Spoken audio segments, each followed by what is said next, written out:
नमस्कार दोस्तों, मेरा नाम है ब्रिजेश यादव। फिर हाजिर हूँ क्राइम स्टोरी श्रृंखला के एक नए एपिसोड में। बहुत दिनों बाद एक नया एपिसोड आप लोगों के सामने लेकर आया हूं, क्योंकि कुछ दिनों से कुछ इतनी बड़ी स्टोरीज या कोई नया केस नहीं देखने को मिल रहा था, क्योंकि कोई बड़ा केस नहीं ओपन हुआ। वसई में आज 1 फरवरी है। 1 फरवरी से 20 दिन पहले 10 जनवरी की रात वसई में एक हैरान कर देने वाला डकैती हुआ था, यानी लूटपाट कांड। 10 फरवरी का दिन था, 10 जनवरी का दिन था। रात का लगभग 9 बज रहा था। 9 बजे के आसपास वसई का पश्चिम इलाका, वसई पूर्व इलाके में स्लम इलाके हैं, वहां पर इतनी बड़ी वारदात जल्दी देखने को नहीं मिलती है। लेकिन जो वसई पश्चिम इलाका है वो काफ़ी डेवलप्ड है, और यहाँ पर कई बड़े बड़े मॉल्स, बड़ी बड़ी दुकानें, बड़े बड़े ज्वेलर्स, सब कुछ है बाकायदा। अब यहीं पर एक ज्वेलरी की दुकान है, मयंक ज्वेलर्स। रात का 9 बज रहा था। फिर 9 बज के 15 या 20 मिनट पर पुलिस कंट्रोल रूम को एक फ़ोन आता है, और ये आता है कि वसई पश्चिम में बंदूक की नोक पर डकैतों ने डकैती की है और लगभग 1 करोड़ रुपए का सोना लेकर फरार हो गए। जब ये बात पुलिस कंट्रोल रूम को पता चलती है तो मौके पर अफरा तफरी मच जाती है। पुलिस की कई टीमें, क्राइम ब्रांच और पुलिस की टीमें तुरंत मौके पर और घटनास्थल पर रवाना होती हैं। अब पुलिस की जो वहाँ पर मयंक ज्वेलर्स है वसई पश्चिम में, उनका जो पुलिस स्टेशन का क्षेत्र आता है मानिकपुर पुलिस स्टेशन, जो वसई स्टेशन से सटा हुआ पुलिस स्टेशन है। वसई पश्चिम के जो भी क्षेत्र आते हैं वो मानिकपुर पुलिस स्टेशन के अंडर में आते हैं। तो वहाँ पर पुलिस की पूरी टीम मौके पर पहुंची। वहाँ पर जब पुलिस देखी तो खून फैला हुआ है, खून फैला हुआ है। पुलिस ने सबसे पहला पता करने की कोशिश की। आप लोगों ने मेट्रो सिटी समाचार या बाकायदा दूसरे चैनलों में देखा होगा किस तरह। पहले तो आप लोगों को ये बताता हूँ कि ये केस कैसे हुआ। 9 बजकर 15 मिनट पर 2 डकैत बाइक से आते हैं। बाइक से आते ही एक डकैत दुकान में आसपास खड़ा होता है, यानी बाजू में मयंक ज्वेलर्स के किराने की दुकान है, वहाँ से आइसक्रीम या कुछ लेता है और खाता है। बाकायदा वो मास्क लगाया हुआ है, और दोनों डकैत मास्क लगाए हुए हैं। किसी को यानी पहचान उनकी नज़र नहीं आ रही है कि कौन है, कहाँ से आए हैं। जैसे ही वो मौका पाते हैं, क्योंकि बाजू वाली दुकान वाला चला जाता है पानी बिस्लरी लाने, तो जैसे ही वो बाजू वाला जाता है ये लोग तुरंत बंदूक निकालते हैं और दोनों अंदर घुसते हैं। और जो वहाँ पर मयंक ज्वेलर्स हैं उनके अंदर एक सिंघवी है, रतन लाल छगन लाल सिंघवी, जिनकी उम्र लगभग 70 साल है, 70 में एक कम 69। तो वह दुकान में अकेले थे उस समय, और जो रात का 9 बज के 15 मिनट का समय था, थोड़ा सा अग्रवाल नगरी में, ये आउट ऑफ एरिया में इनका थोड़ा जो ज्वेलर्स की दुकान है वो आती है, वहाँ थोड़ा इस समय सुनसान इलाका हो जाता है। इन लोगों ने बाकायदा रेकी की थी, कई महीनों से रेकी की थी ये डकैतों ने, कि यहाँ पर कौन रहता है, कब रहता है, बुजुर्ग रहते हैं, दुकान कब बंद होती है, लोगों का मूवमेंट कब कम होता है। तो इसका फ़ायदा उठाया और उस दिन ये दोनों बंदूक लेकर घुसे और सिंघवी जी पर तान दिए और बोला, चिल्लाओ मत, चिल्लाएंगे तो गोली चल जाएगी। तो किसी तरह बुजुर्ग को ये लोग शांत कर दिए, और जो बंदूक का बट होता है, जो कोना होता है, उसके जरिए इन डकैतों ने उनके ऊपर कई वार किए। उनके सर पर वार करते करते करते जो दुकान का एरिया है वो बाहर से दिखता है, ट्रांसपेरेंट होता है, जो मिरर लगा होता है। तो इन लोगों ने मारते मारते उनको अंदर लेके गए, जहाँ पर स्टोर रूम है, जहाँ पर ये जो ज्वेलरी होती है जो स्टोर करके रखी जाती है स्ट्रांग रूम, वहाँ पर ले गए गोडाउन में। और वहाँ से इन लोगों ने क्या किया, उनकी जो चाबी थी उनसे खुलवाया, और जो सोना उन्होंने पैक किया था बाकायदा जो बैग में भरा था, वो उसको तुरंत इन लोगों ने अपने बैग में भरा। बैग में भरने के बाद ट्रे का ट्रे सोना पलटी मारा, और अपने बैग में भरने के बाद उनको वहाँ पर पकड़ के रखे हैं, और वो बेहोश हो गए। वहाँ पर बुजुर्ग आदमी वो तुरंत वहाँ पर बेहोश हो गए, वहाँ पर जहाँ से ये लोग लूटपाट कर रहे थे। और तुरंत लूटपाट करने के बाद बैग में सोना लेकर तुरंत ये लोग बाहर निकलते हैं एक झटके में, और बाइक पर बैठते हैं और फरार हो जाते हैं। पुलिस की टीम, जैसे ही पुलिस को ये सारी घटना पता चली, पुलिस ने इन्वेस्टिगेशन किए, घटनास्थल पर जो भी एविडेंस है पुलिस ने जमा किया, कलेक्ट किया, और कई टीमें पुलिस की।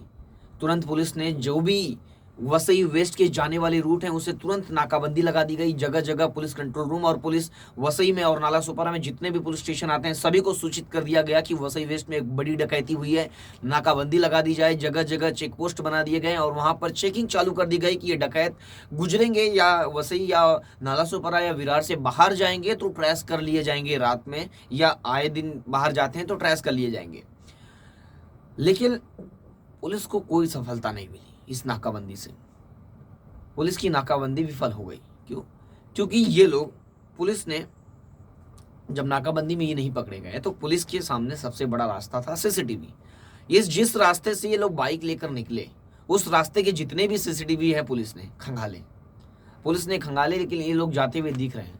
लेकिन अचानक जब पुलिस ने 600 से ज्यादा सीसीटीवी खंगाले तो ये अचानक लापता हो जाते हैं। एक इलाका आता है टोकपाड़ा परिसर में, गिरीश टोकपाड़ा परिसर में ये लास्ट बार, आखिरी बार सीसीटीवी कैमरे में एक इमारत के दिखते हैं। लेकिन उसके बाद वो गायब हो जाते हैं, उसके बाद वो कहीं नहीं दिखते हैं। टोकपाड़ा परिसर में 2 चक्के से सीसीटीवी में वो दिखते हैं, लेकिन उसके बाद कहीं पे भी नजर नहीं आते हैं। सीसीटीवी में दिखते हैं कि वो जो लाइट है और हॉर्न है वो बजाते हुए कई तरह के जा रहे हैं, लेकिन उसके बाद वह कहीं पर भी नहीं दिखते हैं। पुलिस हैरान रह जाती है कि अचानक कहाँ गायब हो गए। लास्ट यहाँ पर ये लोग दिखे लास्ट बार सीसीटीवी जब खंगाला, ज़्यादा से ज़्यादा सीसीटीवी, 600 से ज़्यादा सीसीटीवी खंगालने के बाद गिरीश टोकपाड़ा में लोग लास्ट बार दिखे। उसके बाद ये कहाँ गए? पुलिस के सामने सबसे बड़ा चैलेंज हो गया कि सीसीटीवी में दिख रहे हैं लेकिन अचानक एक सीसीटीवी में दिखते हैं, उसके बाद वो क्रॉस करते हैं, उसके बाद किसी सीसीटीवी में नहीं दिखते हैं। ये पुलिस को हैरान कर देने वाला मामला लगा, क्योंकि अचानक लापता हो जाना, वो कहाँ गए होंगे?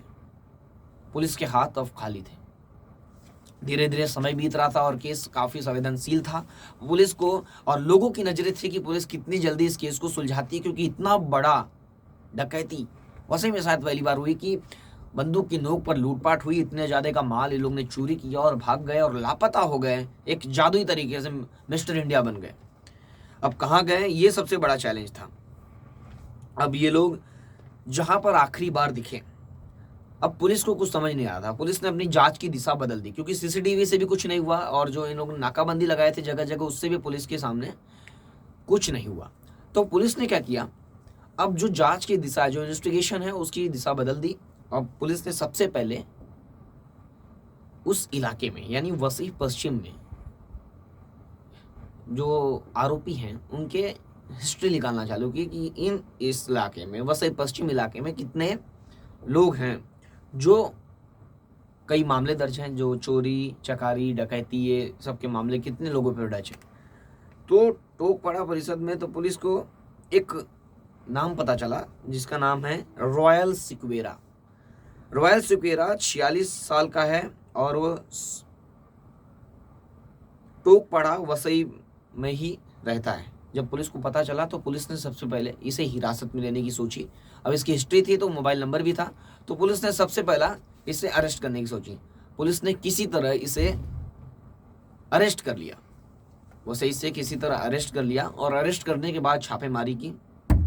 तो एक बंगले में, वसई पश्चिम में एक बंगले में जिस बाइक से ये लोग ने चोरी की थी वो बाइक भी पुलिस को मिल गई।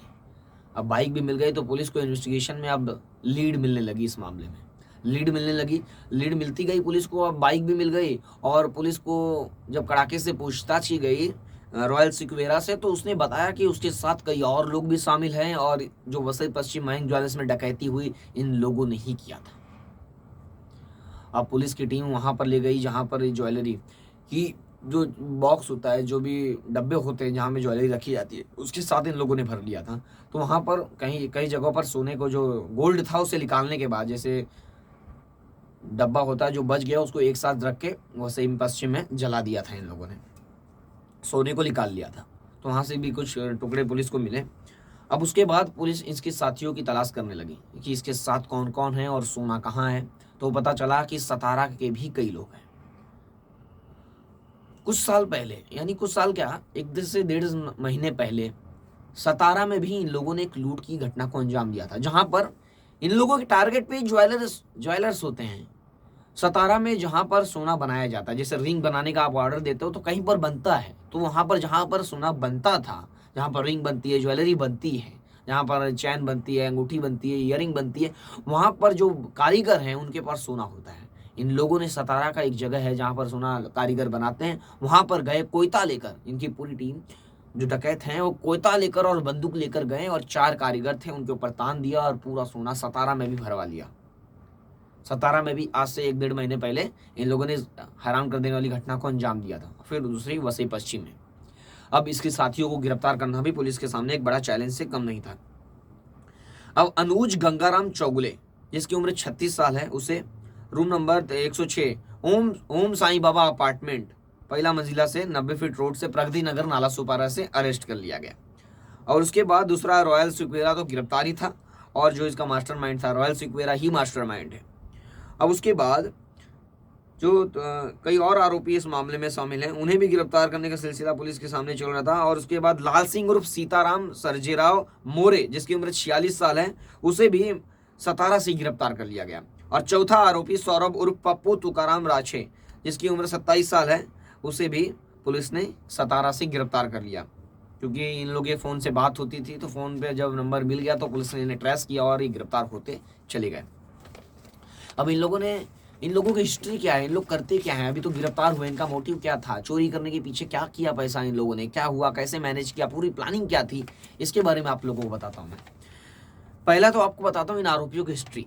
पहला है आरोपी रॉयल सिक्वेरा। समझिए रॉयल सिक्वेरा, इसके ऊपर कई मामले दर्ज हैं। आप पूरी हिस्ट्री देखेंगे तो पूरी हिस्ट्री है इन लोगों की, काफ़ी लंबी चौड़ी हिस्ट्री है इन लोगों की।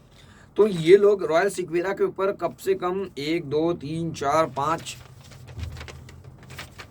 5 6 12 मामले रॉयल सिक्वेरा के ऊपर दर्ज हैं। और कोयना नगर, वीपी रोड, नवघर, पंतनगर, डोंगरी, मानिकपुर, लोधन, सीबीडी, महाबळेश्वर, कई जगह पर मामले दर्ज हैं इनके। कई तो मामले ओपन भी नहीं हुए थे। और उसके बाद दूसरा आरोपी है अनुज गंगाराम चौगुले, जिसके ऊपर 20 से ज़्यादा मामले दर्ज हैं। विक्रमगढ़, भाई खल्ला, CBD, marine drive, Azad Maidan, Maryam, कॉम्फरेड, Malabar हिल और आजाद मैदान, कोयना, विक्रमगढ़, खार पुलिस, यानी कई मामले। अब उसके बाद तीसरा आरोपी लाल सिंह उर्फ सीताराम सर्जेराव मोरे, सतारा, जो सतारा का रहने वाला, उसके ऊपर सतारा, कोयना, सतारा, यानी वहाँ पर ही आसपास चोरी करता था। और कई आरोपी हैं इस मामले में, उन्हें भी गिरफ्तार करने की तैयारी चल रही है, जो सतारा में ही रहते हैं। अब इन लोगों ने क्या किया, सोने को तुरंत चोरी करके लेके जाकर दूसरे साथी को दे दिया, और दूसरे साथी सतारा चले गए, सतारा से सीधा कर्नाटक चले गए। कर्नाटक में एक ज्वेलर्स को पूरा सोना उन लोगों ने बेच दिया, सोना को उसने पिघला दिया, किसी तरह दूसरे को बेच दिया। और बेचने के बाद इन लोगों ने जो पैसा आया, पैसा आपस में बांट लिया। लगभग शायद जो मुझे जानकारी है कि 6 से 7 लाख एक एक के हिस्से में आया। अब कुछ लोगों ने, अब जो पुलिस की सूचना है कि किसी का लोन बाकी था, किसी का घर का लोन बाकी था, किसी की बहन का जो ट्रक है उसकी EMI बाकी थी, यानी सभी लोगों ने किसी तरह उस पैसे को खर्च कर दिया था। सभी अपने आर्थिक तंगी से परेशान थे और सभी लोगों ने डकैती की, और डकैती करने के बाद इन लोगों ने पैसा MI या किस चीज़ों में खर्च कर दिया। और जो एक साथी है इनका, उसको तो काफ़ी परेशानियों थी, पैसे की ज़रूरत थी, तो इन लोगों के साथ शामिल हो गया, जिसे पुलिस ने गिरफ्तार कर लिया है। सोचिए, इस तरह इन लोगों ने इस मामले को अंजाम दिया। मुझे आशा है कि मैंने ये पूरी केस को आसानी से, सरल तरीके से आप लोगों को समझाने का प्रयास किया है। फिर मैं कल मिलूंगा एक नए केस के साथ, और रेगुलर एक नए केस के साथ आऊँगा। तो आप लोग आज कमेंट जरूर करिए कि किस केस पर मैं बनाऊँ। कुछ लोगों ने कमेंट किया था कि नाला सुपारा में एक मर्डर केस हुआ है, उसके ऊपर स्टोरी बनाए, तो मैं उस पर रिसर्च कर रहा हूँ। जल्दी जब पूरी जानकारी हो जाएगी तो उस पर भी मैं बना दूंगा।